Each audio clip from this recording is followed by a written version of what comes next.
Question है, पहला question है, हमारे जैसे बहुकोशिकीय जीवों में ऑक्सीजन की आवश्यकता पूरी करने में विसरण क्यों अपर्याप्त है? ऑक्सीजन की पूरी करने में, क्या चीज की पूरी करने में? ऑक्सीजन। बहुकोशिकीय, कोशिकीय मतलब बहुकोशिकीय मतलब क्या होता है? बहुत सारे सेल पाया जाता है शरीर में। क्या होता है? बहुत सारे सेल पाया जाता है और सेल को कोशिका बोला जाता है। सेल को कोशिका बोला जाता है और थोड़ा छोटा छोटा कोशिका मिलकर के उत्तक बनता है। उत्तक से निर्माण होता है अंग का और अंग से निर्माण होता है तंत्र का। यहाँ समझना है रफ में। सेल मतलब कोशिका, बहुत छोटा मतलब नाम आपके रहता है। लाखों करोड़ों कोशिका से हम लोग का शरीर का निर्माण होता है, अरबों खरबों से कोशिका से। कोशिका का एक ग्रुप बनता है तो क्या चीज बनता है? उत्तक। क्या बनता है? उत्तक। और उत्तक से बहुत सारा उत्तक मिला करके अंग का निर्माण होता है। क्या चीज का? अंग का निर्माण होता है। बहुत सारा अंग मिलता है तो तंत्र का निर्माण होता है और जब बहुत सारा तंत्र मिलता है तब हम लोग का शरीर का निर्माण होता है। किसका निर्माण होता है? शरीर का। शरीर निर्माण होने से पहले कितना फेज से गुजरना पड़ता है? 1 2 3 4 5 बहुत सारा फेज, 5 स्थिति से गुजरना पड़ता है। तो कोशिका, छोटी छोटी अंगों को हम क्या कहते हैं? कोशिका। और कोशिका से मिलता है तो उत्तक कहते हैं। उत्तक मिलता है, बहुत सारा उत्तक मिलता है तो अंग कहते हैं। अंग मतलब हाथ, पैर, कान, नाक, आँख, ये सब अंग का नाम है। किसका नाम है? अंग का नाम है। और तंत्र कहते हैं पाचन तंत्र। क्या कहते हैं? पाचन तंत्र। डाइजेस्टिक सिस्टम बहुत सारा जब मिलता है, छोटी आंत, बड़ी आंत, अमाशय, पेट जिसको कहते हैं, सब मिलता है। ग्रसनी, ग्राहिका, कैविटी कनाल, ये सब जब मिलता है तो कहते हैं हम लोग डाइजेस्टिक सिस्टम मतलब पाचन तंत्र। क्या तंत्र? पाचन तंत्र। और ये सब जो बहुत सारा तंत्र मिलता है जैसे उत्सर्जन तंत्र, पाचन तंत्र, पोषण तंत्र, और बहुत सारा जब तंत्र मिलता है तो क्या चीज का निर्माण होता है? शरीर का निर्माण होता है। शरीर निर्माण होने में वही यहाँ कह रहा, बता रहे थे, कहाँ चल गए कहाँ। बहुकोशिकीय जीव, हम लोग का शरीर एक कोशिका है कि बहुकोशिका है? बहुकोशिका। बहु मतलब बहुत सारे कोशिका, बहु मतलब बहुत सारा कोशिका से मिलकर के बना। तो एक हमारे शरीर में बहुकोशिकीय जीवों में ऑक्सीजन की आवश्यकता पूरी करने में विसरण क्यों अपर्याप्त है? इसका उत्तर होगा हमारे जैसे बहुकोशिकीय जीवों में सभी कोशिकाएं वातावरण के सीधे संपर्क में नहीं होती है। वातावरण के सीधे संपर्क में नहीं होती है। बहुत सारा कोशिका है जो हमारे शरीर के अंदर है। क्या है? अंदर है। हवा के संपर्क में है? नहीं है। अतः साधारण विसरण कोशिका की ऑक्सीजन की आवश्यकता पूर्ति नहीं कर सकता। ऑक्सीजन की आवश्यकता पूर्ति नहीं कर सकता। डायरेक्ट ऑक्सीजन की आवश्यकता पूर्ति कर सकता है? नहीं। हमारा कोई एक अंग से होगा, हम ऑक्सीजन लेते हैं। वातावरण में कितना ऑक्सीजन उपस्थित है? 21%। कितना परसेंट? 21% लेते हैं तो 17% हमारे शरीर के अंदर जाता है। कितना परसेंट? 17%। जा करके देख लेना 21% कहीं देगा, नहीं तो नेट पर सर्च कर लेना। 21% हुआ तो वातावरण में उपस्थित रहता है और उसको जब हम गेन करते हैं 21%, तब क्या होता है? हमारे शरीर के अंदर 17% रहता है और 4% कार्बन डाइऑक्साइड के माध्यम से ऑक्सीजन भी क्या होता है? निकल जाता है, जिसके माध्यम से पूर्ति होता है। ऐसे डायरेक्ट ऑक्सीजन की आवश्यकता पूर्ति नहीं कर सकता। दूसरा क्वेश्चन है, कोई वस्तु सजीव है, कोई वस्तु सजीव है, इसका निर्धारण करने के लिए हम किस मापदंड का उपयोग करेंगे? हम कैसे जानेंगे कोई जीव सजीव है या निर्जीव है? मरल है कि बच रहा है कि धुकुर कर रहा, फुकिया बच रहा, कैसे जानेंगे? तो इसका उत्तर होता है कोई वस्तु सजीव है, इसका निर्धारण करने के लिए हम निम्नलिखित मापदंडों का उपयोग करते हैं। निम्नलिखित यहाँ लग जाएगा तो 2 बिंदु देकर के एरो का चिन्ह लगेगा। 2 बिंदु देकर के एरो का चिन्ह लगेगा। पहला नंबर देंगे कोशिकीय संरचना। कैसी संरचना? हम लोग का शरीर कोशिका से बना है। क्या चीज से? कोशिका से। तो अलग अलग कोशिका, अलग अलग जीव का अलग अलग संरचना होता है। हम लोग का संरचना ऐसा है, पंछी का संरचना 2 पंख रहता है, हम लोग में पंख बंदर में पूंछ रहता है, तो सबका संरचना है, क्या है? संरचना या बनावट, संरचना या बनावट।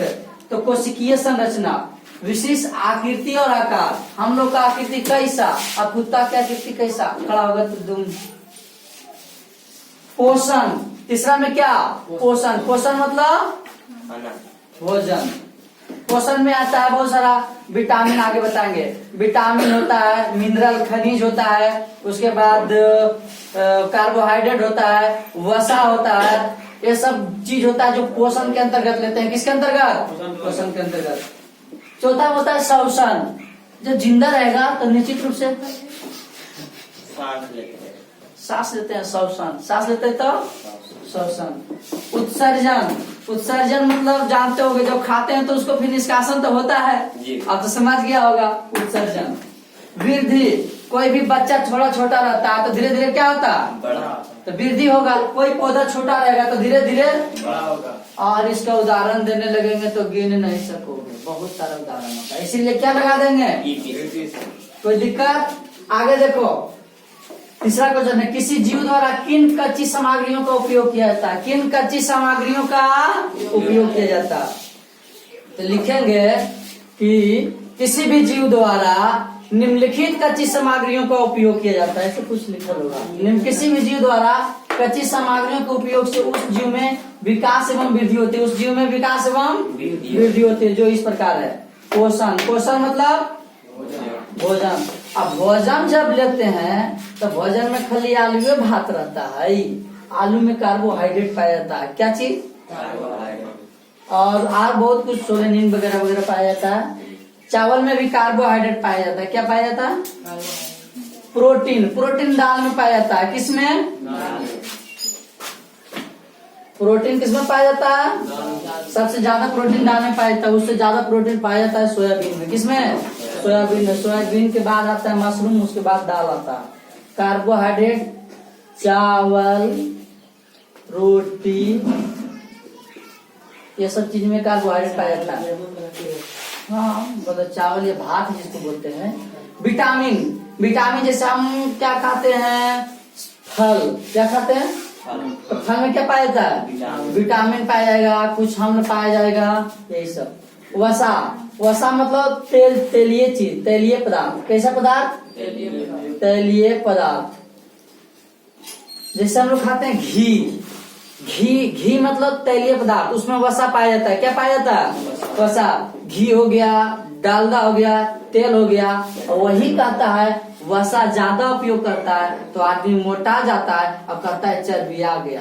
क्या हो गया है? जो जमा हो जाता है, ये सब जो तोंदी उंदी फेंकता है, पेट जो फेंक देता है तोंदी, वो सब वसा के कारण होता है। किसके कारण होता है? वसा के कारण। कहता है कि चर्बी आ गया। क्या हो गया? खनिज, खनिज जो हम पीते हैं, क्या करते हैं? जैसे कोई हम लोग पानी पीते हैं, क्या करते हैं? पानी पीते हैं, तो उसमें खाली पानी रहता है, उसमें मिनरल रहता है। कुछ क्या रहता है? मिनरल। मिनरल का इंग्लिश होता है खनिज। खनिज जैसे उसमें बहुत सारा खनिज रहता है, जिसे पीते हैं तो वो अलग अलग जगह का पानी का स्वाद अलग अलग होता है। अलग अलग जगह का पानी का स्वाद अलग अलग होता है। किसी में खनिज ज्यादा, किसी में खनिज कम, इसलिए जहाँ ज्यादा होता है तो बहुत ज्यादा खनिज घटा भी करता है, और बहुत जो साधारण रहता है तो फायदा भी करता है। तो इसीलिए मिनरल किया जाता है, इसलिए बहुत सारा मिनरल वाटर इधर उधर भी निकल जाता है, गाड़ी के माध्यम से पहुंचाता है। प्यूरिफाई वाटर, कौन सा वाटर? Purify water. ना तो उसमें ज्यादा खनिज ज्यादा रहेगा, ना तो कम रहेगा। ऐसा देता है कि ताकि पिएगा तो सर्दी खांसी नहीं होगा, साधारण रहता है। तो एक खनिज, खनिज किससे प्राप्त होता है? ज्यादातर जल से। कोई प्रॉब्लम?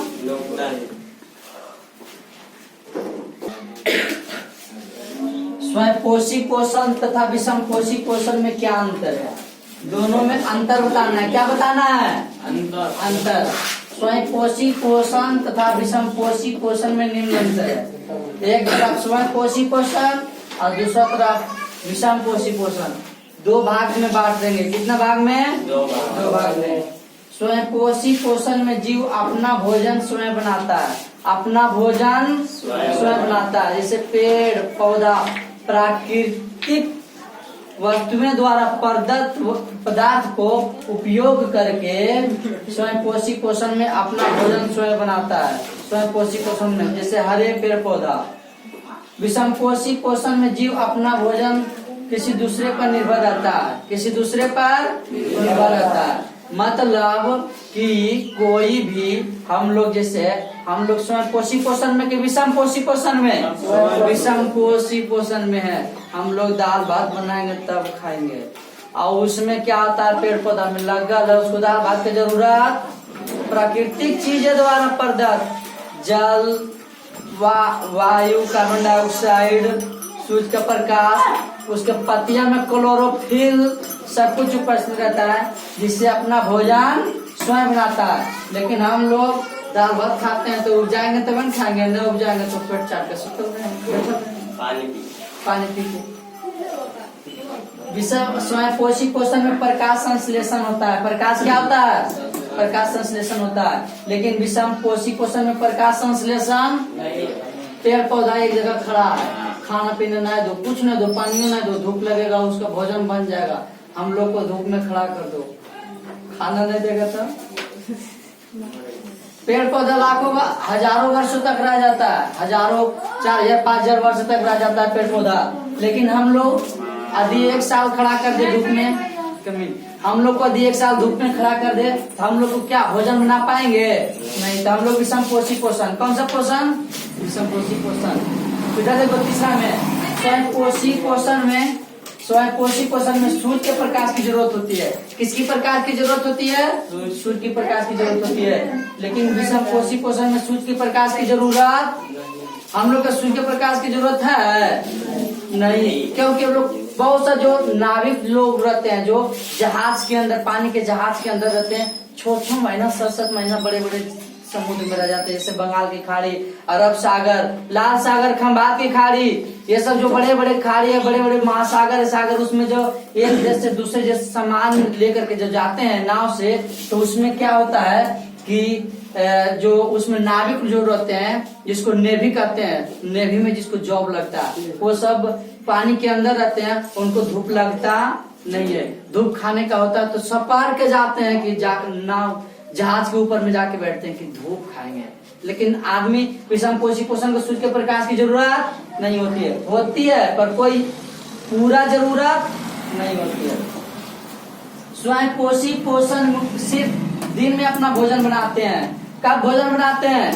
दिन में। लेकिन विषम पोषी पोषण दिन और रात दोनों में अपना भोजन बनाते हैं। जब अपने मन करता है तब अपने पका कर ठूस लेते हैं।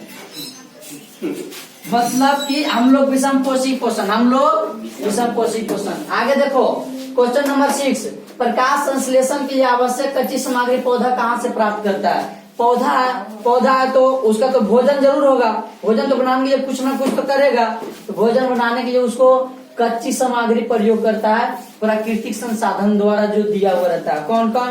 तो देखो, प्रकाश संश्लेषण के लिए आवश्यक कच्ची सामग्री पौधा निम्न जगहों से प्राप्त करता है: मिट्टी से, वातावरण से, सूरज से, पत्तियों में उपस्थित क्लोरोफिल से। तो पहला में जल डालेंगे। जल की जरूरत होगी कि नहीं पेड़ पौधा में? वो जंगल पर भी रहेगा तो जल उसमें जरूरी होना है, ज्यादा मात्रा में हो या कम मात्रा में हो, जरूरी होना है। जल कहाँ से प्राप्त करेगा? जो न बोले फिर, जो न बोले, जल कहाँ से प्राप्त होगा? कार्बन डाइऑक्साइड, कार्बन डाइऑक्साइड वातावरण से, कार्बन डाइऑक्साइड वातावरण से। हम लोग क्या चीज लेते हैं? कार्बन डाइऑक्साइड की ऑक्सीजन, कार्बन डाइऑक्साइड भी लेते हैं, लेकिन थोड़ा सा नहीं के बराबर। ऑक्सीजन लेते हैं और छोड़ते हैं क्या चीज? Double oxygen, carbon dioxide. क्या छोड़ते हैं? Carbon dioxide. क्लोरोफिल, क्लोरोफिल जो है हम बताए थे प्रैक्टिकल करके कि जो पेड़ पौधे की पत्तियां जो रहती है उसमें क्लोरोफिल हरित वर्णक उपस्थित रहता है, जिससे क्या होता है? प्रकाश संश्लेषण की क्रिया होती है, उसमें मैग्नीशियम की मात्रा पाया जाता है। क्या पाया जाता है? लिखाना जरूरी है। आगे देखो, हमारे आमाशय में अम्ल की क्या भूमिका है? हम लोग खाते हैं तो खाना भोजन कौन पचाता है? अम्ल पचाता है। कौन पचाता है? अम्ल पचाता है। एक चीज सोचने वाली बात है कि कुत्ता के अम्ल कितना बढ़िया रहता है कि प्लास्टिक यो पचा लेता है। हम लोग प्लास्टिक क्योंकि उसका जो हाइड्रोक्लोरिक अम्ल जो रहता है बहुत मजबूत रहता है। क्या रहता है? बहुत मजबूत रहता है। इसलिए उसको उसमें कैपेसिटी होती है, क्षमता होती है कि प्लास्टिक को भी क्या कर सकता है? पचा सकता है। पचा सकता है मतलब कि अपने पेट के अंदर, अमाशय के अंदर रख सकता है, चाहे वो अपशिष्ट अपघटित होवे या नहीं होवे। हम लोग की औकात है कि प्लास्टिक चिबा जाएंगे और रख ले रहेंगे 2 घंटा, अब फिर अपघटित कर देंगे? होगा ही नहीं, क्योंकि उसको उच्च क्वालिटी का हाइड्रोक्लोरिक अम्ल रहता है। कैसा क्वालिटी का? उच्च क्वालिटी, उच्च गुणता का। तो इसका उत्तर होगा हमारे अमाशय में अम्ल की महत्वपूर्ण भूमिका है। पहले हमारे अमाशय में हाइड्रोक्लोरिक अम्ल पाया जाता है। कौन सा अम्ल पाया जाता है? उच्च देगा। अमाशय मतलब पेट, अमाशय मतलब पेट। अब कौन सा अम्ल पाया जाता है? हाइड्रोक्लोरिक अम्ल, जिसको कहते हैं HCl। हम लोग शॉर्ट में क्या कहते हैं? HCl कहते हैं। जो या भोजन में बैक्टीरिया को मारता है, जो भोजन में बैक्टीरिया जो उपस्थित रहता है उसको क्या करता है? हाइड्रोक्लोरिक अम्ल मारता है। बैक्टीरिया बहुत प्रकार का होता है, खराब बैक्टीरिया भी होता है और अच्छा बैक्टीरिया भी होता है। बैक्टीरिया तो लैक्टोबैसिलस भी होता है, जो हम दही से प्राप्त करते हैं। किससे प्राप्त करते हैं? दही से। लेकिन फायदा करता है। क्या करता है? यदि माइक्रोस्कोप से देखोगे ना दही में बैक्टीरिया, तो लगेगा एकदम पूरा कीड़ा, पूरा कब कब करेगा, फिर खाने का मन नहीं देखना, भूलों से भी देखेगा तब नहीं खाएगा, फिर दही खाए ले छोड़ देगा। अम्ल की सही मात्रा से गैस प्रॉब्लम से बचाती है। पेट में गैस की बीमारी होती है कि नहीं? यदि ज्यादा हो जाएगा हाइड्रोक्लोरिक अम्ल तब वो गैस प्रॉब्लम होगा, और कम भी रहेगा तब वो गैस प्रॉब्लम होगा। मतलब कि ना तो ज्यादा मात्रा ना तो कम मात्रा, मतलब साधारण होना चाहिए। हाइड्रोक्लोरिक अम्ल क्या होना चाहिए? साधारण। या वसा के मलसीकरण में सहायक होता है। हम बताए थे कि जो चर्बी आ जाता है, ज्यादा क्या चीज होता है? वसा होता है। वही आदमी क्या होता है? बहुत मोटा आ जाता है, पूरा देखेगा तो पेट इधर से फेंक दिया है, तो बोटी उधर से फेंक दिया है। वो सब किसके कारण होता है? वसा के कारण। और वसा किसमें पाया जाता है? तैलीय पदार्थ में। किसमें पाया जाता है? तैलीय पदार्थ में। लिखाए थे ना, तैलीय पदार्थ में, जैसे डालडा।